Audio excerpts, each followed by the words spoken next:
Child birth यानी कि baby की डिलीवरी के बाद वर्कआउट करते वक्त क्या आपने ये नोटिस किया है, लेकिन आपको पता कैसे चलेगा कि ये क्या है, ये क्यों होता है, इसे कैसे ठीक कर सकते हैं? अगर आपको जानना है तो ये वीडियो में बने रहिए।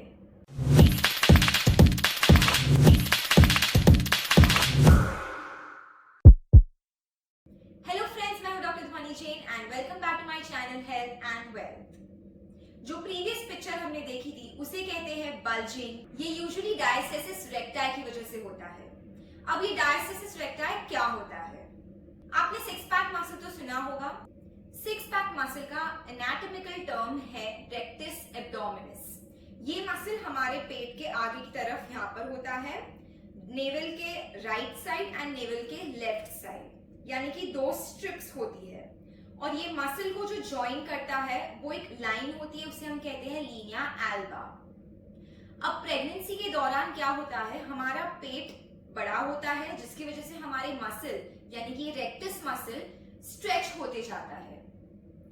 ये स्ट्रेच होने के कारण डिलीवरी के बाद इस मसल के जो बीच के पार्ट है उसमें एक सेपरेशन आ जाता है जिसे हम कहते हैं डायस्टेसिस रेक्टाई। ये सिर्फ प्रेगनेंसी के बाद ही कॉमन नहीं है, बल्कि ओबीज यानी जिनको मोटापा है उनमें भी ये काफी कॉमन है।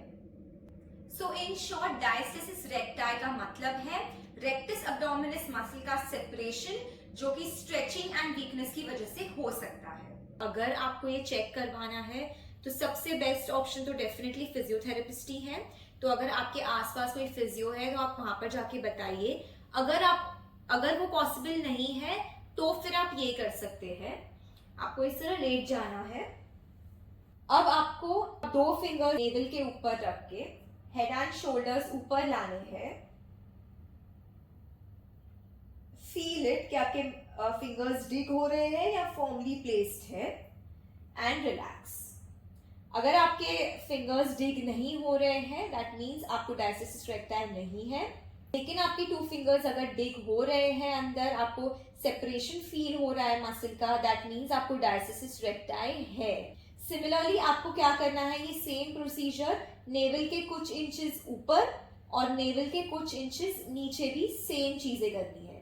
फॉर एग्जाम्पल अगर नेवल के ऊपर कर रहे हैं तो 1-2 इंच ऊपर करना है आपको। हेड एंड शोल्डर्स ऊपर लिफ्ट करने हैं एंड फील कि आपके जो फिंगर्स है वो अंदर डिग हो रहे हैं या तो फिर फॉर्मली प्लेस्ड है। ठीक है, इसमें अब कुछ मिस्टेक्स हो सकती है। सबसे पहले जैसे मैंने आपको बताया, आपको सिर्फ हेड एंड शोल्डर्स को ऊपर लेना है, फुल क्रंच नहीं करना है। ठीक है। सेकेंडली, मेक श्योर कि आपके नीज इस तरह बेंड हो और आप एब्डोमेन को कॉन्ट्रैक्ट ना करें, यानी कि आपको फोर्सफुली आपके मसल्स को कॉन्ट्रैक्ट नहीं करना है। आप जैसे हेड एंड शोल्डर्स ऊपर लेंगे आपको ऑटोमेटिकली टेंशन फील होना चाहिए। And thirdly, don't hold your breath. Breathing आपकी नॉर्मल होनी चाहिए, आपको ब्रेथ होल्ड नहीं करना है।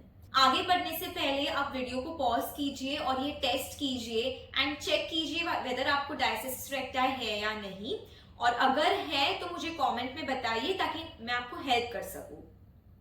तो अगर आपको डायस्टेसिस रेक्टाई है तो उसका ट्रीटमेंट भी जरूरी है। तो अब हम देखते हैं कि उसका ट्रीटमेंट क्या है। ट्रीटमेंट को मैं 2 पार्ट्स में डिवाइड करने वाली हूँ। फर्स्ट पार्ट जिसमें डिलीवरी के 8 वीक्स तक आपको क्या करना चाहिए और क्या टिप्स आपको याद रखनी चाहिए वो मैं बताने वाली हूँ, और फिर 8 वीक्स के बाद आपको क्या करना चाहिए, कौन सी कोर एक्सरसाइजेस करनी चाहिए वो मैं आपको बताने वाली हूँ। सो फर्स्ट पार्ट 8 वीक्स तक यानी डिलीवरी के 8 वीक्स तक कुछ टिप्स है जो आपको ध्यान रखनी है। सबसे पहले है आप एक एब्डोमिनल गारमेंट पहन सकते हैं। अब इसमें क्या मिस्टेक होती है, लोगों को लगता है कि मैं जितना टाइट प्रेशर वाला एब्डोमिनल गारमेंट पहनूंगी उतने जल्दी मेरे मसल स्ट्रॉन्ग हो जाएंगे और डायस्टेसिस रेक्टाई चला जाएगा, बट ऐसा नहीं है। अगर आपका वो गारमेंट बहुत ही ज्यादा कंप्रेशन दे रहा है और बहुत ही ज्यादा टाइट है तो इनफैक्ट आपके जो एब्डोमिनल मसल्स है वो शट डाउन हो सकते हैं, यानी कि वो वीक हो सकते हैं और काम ही करना बंद कर सकते हैं। इसीलिए अगर आप एब्डोमिनल गारमेंट यूज कर रहे हैं तो मेक श्योर वो लाइट प्रेशर वाला हो, यानी कि फॉर एग्जाम्पल आपको कोई लाइटली हग कर रहा हो, बस उतना ही आपको इफेक्ट होना चाहिए। सेकेंड है पोस्चर। Very very important. उसमें सबसे पहले मैं सिटिंग में बता देती हूँ। ऑब्वियसली आपको आपके बेबी को फीड करना होता है, तो उसके लिए आपको 2-3 चीजें ध्यान रखनी है। सबसे पहले बैक सपोर्ट लेकर बैठना है, आप पिलो की मदद से बैक सपोर्ट ले सकते हैं। सेकेंडली, आपका बेबी अगर ऐसे आपने रखा लैप पे, तो आपको डेफिनेटली झुकना पड़ता है, और झुकने से आपके बैक और एब्डोमेन दोनों पे प्रेशर पड़ सकता है, जिसकी वजह से आपकी हीलिंग लेट हो सकती है। तो आपको क्या करना है, एक पिलो आपके लैप पे रखना है और पिलो के ऊपर आपको बेबी को रखना है, ताकि आपको ज्यादा झुकना ना पड़े एंड वो परफेक्टली आपके ब्रेस्ट को लैच कर सके। ठीक है, अब सो के उठते वक्त और बैठ के सोते वक्त क्या चीजें ध्यान रखनी है। सबसे पहले मैं आपको फ्लोर पे बता रही हूँ, बट सेम चीज आपको बेड पे भी करनी है। सबसे पहले जब आप लेटेंगे, मेक श्योर आप बैठे, एक साइड पे लेटे एंड देन आप टर्न होके सीधे लेट जाए। एंड सिमिलरली अगर आपको उठना भी है तो आपको डायरेक्ट नहीं उठना है, मेक श्योर आप टर्न हो एक साइड पे और फिर हाथों की मदद से इस तरह आप उठे। इससे क्या होगा, आपकी एब्डोमेन पे प्रेशर कम पड़ेगा और आपकी हीलिंग बेटर होगी। नेक्स्ट है avoid straining while passing stools, while coughing, क्योंकि जब स्टूल्स पास करते हैं तो प्रेशर के कारण आपके एब्डोमेन में भी काफी प्रेशर डेवलप हो जाता है, जिसकी वजह से आपके मसल्स पे प्रेशर बनेगा और हीलिंग थोड़ी डिले हो जाएगी। सेकेंड चीज आप क्या कर सकते हैं, आप इस तरह, आपको जब कॉफिंग हो या आप बहुत जोर से हंस रहे हैं या आपको अगर स्ट्रेन करना हो, तो आप इस तरह से आपके पेट को थोड़ा सा प्रेशर देके इस तरह प्रेस कर सकते हैं और फिर आप इस तरह खांसी कर सकते हैं। लास्ट पार्ट आपको याद रखना है, आपको ज्यादा हेवी वेट्स नहीं उठाने हैं, एटलीस्ट फॉर 6 to 8 वीक्स। उसके बाद आप स्लोली आप वो भी उठा सकते हैं। अब मैं आपको बताती हूँ आपको कौन सी एक्सरसाइजेस करनी चाहिए ड्यूरिंग 8 वीक्स पोस्ट डिलीवरी। सबसे इंपॉर्टेंट एक्सरसाइज डायस्टेसिस रेक्टाई के लिए है ट्रांसवर्सिस अब्डोमिनस मसल का कॉन्ट्रैक्शन। अब ये मसल जो है आपके पूरे स्पाइन से लेकर अब्डोमेन तक इस तरह एक बेल्ट बन जाता है, इस तरह, जो आपके स्पाइन को सपोर्ट देता है और उसको ब्रेस करता है। तो उसका एक्टिवेशन और उसकी स्ट्रेंथनिंग बहुत ही ज्यादा इंपॉर्टेंट है। वो कैसे करनी है, आपको इस तरह लेट जाना है। अब दोनों हाथ जो है आपको नेवल के थोड़ा नीचे और साइड में, यानी कि लोअर एब्डोमेन की साइड पे इस तरह रख देना है, just to feel the muscle. अब आपको ब्रीद इन करना है और ब्रीद आउट करते वक्त आपको ये मसल को कॉन्ट्रैक्ट करना है, यानी कि pull it inwards towards your spine. आपको इस तरह पुल करना है। ये पुल करने के बाद hold that contraction for 5 counts, 1 2 3 4 5 and relax completely. ठीक है, I show you once again. आपको ब्रीद इन करना है, breathe out and pull the muscles inside, pull the lower abdominal muscles, hold for 5 counts। अब आपको कॉन्ट्रैक्शन होल्ड करना है 5 counts के लिए, ब्रीदिंग होल्ड नहीं करनी है। Breathing has to be normal throughout the exercise. ठीक है, ये हो जाने के बाद रिलैक्स कंप्लीटली। इसमें 2 मिस्टेक्स ही करते हैं। सबसे पहले जो मैंने आपको ऑलरेडी बता दिया है कि ब्रेथ होल्ड नहीं करना है, एंड सेकेंडली आपको सिर्फ लोअर टमी मसल्स कॉन्ट्रैक्ट करने हैं। मेक श्योर आपके ग्लूट मसल्स यानी कि बटक मसल्स को आप टाइट ना करें या ऊपर के मसल्स आप टाइट ना करें। ये एक्सरसाइज आप अगेन 5 to 10 रेपिटेशंस कर सकते हैं 2 to 3 times a day. Also once आप इसमें कंफर्टेबल हैं, देन आप ये सिटिंग में भी कर सकते हैं, यानी कि अगर आप चेयर पे बैठे हैं तो चेयर के थोड़े आगे बैठना है और फिर भी आप कर सकते हैं। आप स्टैंडिंग में भी एक्सरसाइज कर सकते हैं। नेक्स्ट एक्सरसाइज, इसका एक प्रोग्रेशन है।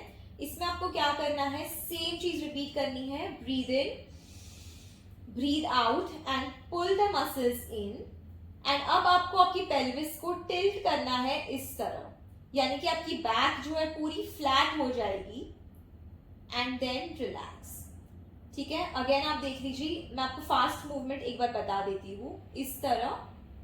ठीक है, इस तरह आपको पेल्विस को पीछे धक्का देना है। ये आप कैसे करोगे, बेसिकली ट्राई करो कि आपका जो प्यूबिस है और आपका जो लोअर रिब्स है वो एक दूसरे की तरफ आप लाने की ट्राई कर रहे हो, एक दूसरे की तरफ इस तरह आप लाने की ट्राई कर रहे हो। तो ऑटोमेटिकली आपकी पेल्विस पीछे चली जाएगी। मैं फिर से बताती हूँ फुल एक्सरसाइज।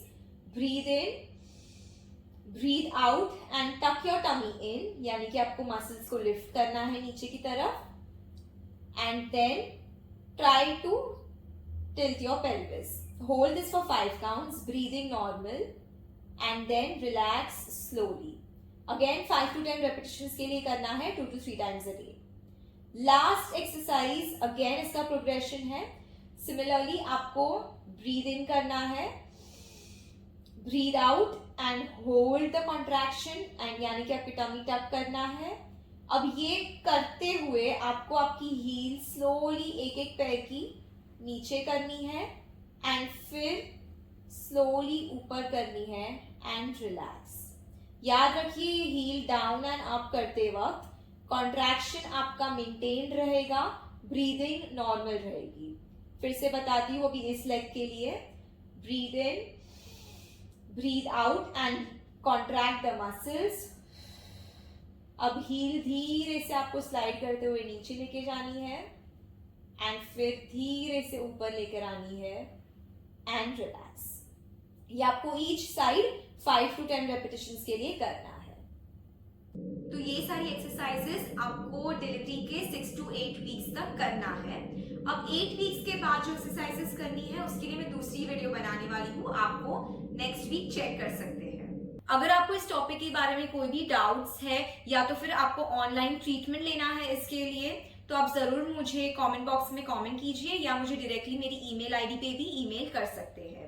अगर आपको ये वीडियो हेल्पफुल लगे और अच्छी लगे तो जरूर से लाइक कीजिए, कमेंट कीजिए, अपनी मॉमी फ्रेंड्स के साथ शेयर कीजिए ताकि उन्हें भी बेनिफिट मिले, and subscribe to my channel ताकि मैं जो भी फ्यूचर में वीडियोस बनाती रहूँ उसकी अपडेट्स आपको मिलती रहे। फ्यूचर में कोई भी टॉपिक्स पर आपको वीडियोस चाहिए तो जरूर मुझे कमेंट बॉक्स में कमेंट कीजिए and I will come back with one soon. Till then keep moving and stay fit.